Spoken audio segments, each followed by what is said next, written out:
2003 வருஷம் இதே திருப்பூரில் அங்கேரிபாளையத்தில் வந்து வேலை பார்த்தேன்.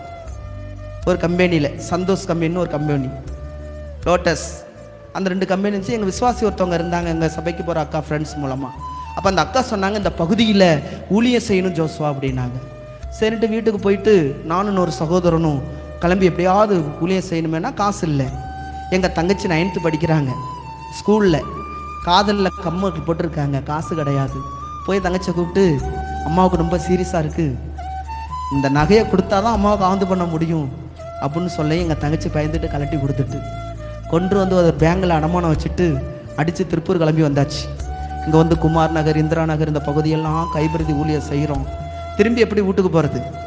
நகையை திருடிட்டு வந்துட்டோமே, அம்மா வீட்டுக்கு போனால் விட மாட்டாங்களே, எல்லாரும் என்னை எதிர்பார்த்துட்டு இருக்காங்க, வரட்டும் அவனை என்ன வேணாலும் பார்த்துக்கலாம் அப்படின்ட்டு. ஆனால் நடந்தது என்ன தெரியுமா? நான் ஆண்டவருக்காக கொடுத்தேன். இன்றைக்கி கர்த்தர், நான் சொல்லவே முடியாது அந்த அளவுக்கு தேவன் என்னை இன்னைக்கு ஆசீர்வதிச்சு வச்சிருக்கிறேன். ஒன்றும் இல்லாமல் ஊழியத்துக்கு வந்தேன். ஆமேன்னு சொல்லுங்க. எங்கள் சபை மக்கள் இதே போல் ஒரு டிவி வாங்கி கொடுத்துருக்காங்க. எங்கள் சர்ச்சு மக்கள் அழகான ஒரு பிரிட்ஜ் ஒன்று வாங்கி கொடுத்துருக்காங்க. எங்கள் சர்ச்சு மக்கள் அல்லேலூயா. ஒன்றுமே கிடையாது. வீட்டுக்கு பாருங்கள், போன வருஷம் கூட வாஷிங் மிஷின் வாங்கி இன்னும் ஓப்பனே பண்ணல, அப்படியே பாக்ஸோடு இருக்குது. வாஷிங் மிஷின் வாங்கி கொடுத்துருக்குறாங்க. அடுத்தது பார்த்தீங்கன்னா எங்கள் வீட்டுக்கு என்னென்ன இல்லையோ தேவையான எல்லா பொருட்களையும் என்ன பண்ணிட்டாங்க, எங்கள் மக்களே பொறுப்படுத்திட்டாங்க.